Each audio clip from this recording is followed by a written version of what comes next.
ഇതെൻ്റെ നാരായണീയം നോട്ട്ബുക്കാണ്. എനിക്ക് ഇതുവരെ ഒരു നാരായണീയം ബുക്ക് വാങ്ങിക്കാൻ പറ്റിയില്ല. എന്നാണോ എനിക്ക് ഗുരുവായൂർ പോകാൻ പറ്റുന്നത്, ആ പ്രദേശത്ത് നിന്ന് ഞാനൊരു നാരായണീയം പുസ്തകം വാങ്ങിക്കും. ഇതിപ്പം ഞാനൊരു നോട്ട്ബുക്കിനകത്ത് പുതിയൊരു നോട്ട്ബുക്ക് വാങ്ങിച്ച് ഇതിനകത്ത് അത്രയും എഴുതിയെടുക്കുകയാണ്.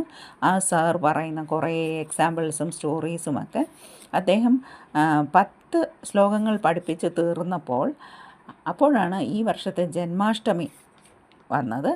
അപ്പോൾ ഞാൻ എൻ്റെ ഈ പുസ്തകവും എടുത്തുകൊണ്ട് ഞാൻ പോയി നമ്പിക്കൽ ശ്രീകൃഷ്ണസ്വാമി ക്ഷേത്രത്തിലിരുന്ന് വായിച്ചു. വെറും 10 ശ്ലോകങ്ങൾ.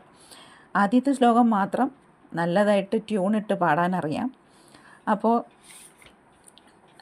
ഇത് പേജൊക്കെ തീർന്നു. 11ാമത്തെ ശ്ലോകമാണ് ഇതുവരെ ഇപ്പം പഠിച്ചിട്ട് നിർത്തിയിരിക്കുന്നത്. അപ്പോൾ പിറ്റേ ദിവസം എനിക്കൊരു അനുഗ്രഹം കിട്ടി ശ്രീകൃഷ്ണൻ്റെ.